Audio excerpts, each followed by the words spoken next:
সুপ্রিয় খামারি ভাই, আমরা যারা ছাগল পালি, ছাগলের সাথে থাকি, ছাগল নিয়েই কারবার করি, আমি তাদের উদ্দেশ্যে দুইটা কথা বলতে পারি।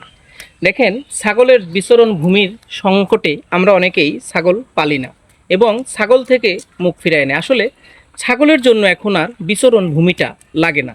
আপনি সাধারণ খাবার দিয়ে দিলে তারা কিন্তু এভাবে খাবে। দেখেন, সুন্দর ছাগলের ছানা, ছাগল সবাই কিন্তু খাবার নিয়ে ব্যস্ত আছে। সাধারণ খাবারের পাশাপাশি সুষম খাদ্য বা দানাদার খাদ্য প্রতিদিন এই খাবারের 3 থেকে 5% খাবার দিবেন।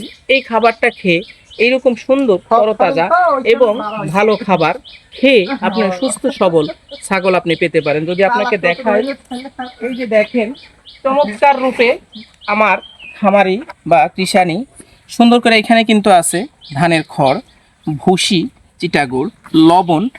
এই খাবারগুলো মিক্স করে আপনি কিন্তু আপনার ছাগলকে যদি দেন, দেখেন আপনাকে যদি দেখাই কি পরিমাণে তারা খায়।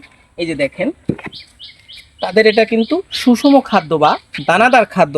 আপনি যদি সাধারণ খাবারের পাশাপাশি বা বিচরণের পাশাপাশি এই খাবারটা প্রতিদিন 3 থেকে 5% তাকে দিতে পারেন, তাহলে এই সুস্থ সবল ছাগল আপনার খামারেও হতে পারে। এই যে দেখেন কত চমৎকারভাবে তার ছানাগুলো ঘুরে বেড়াচ্ছে এবং তারা দেখেন একদম হাঁটু গেড়ে দিয়ে খাচ্ছে। তার মানে কি, এই খাবারটা সুস্বাদু খাবার এবং তার জন্য সুষম মাত্রার খাবার।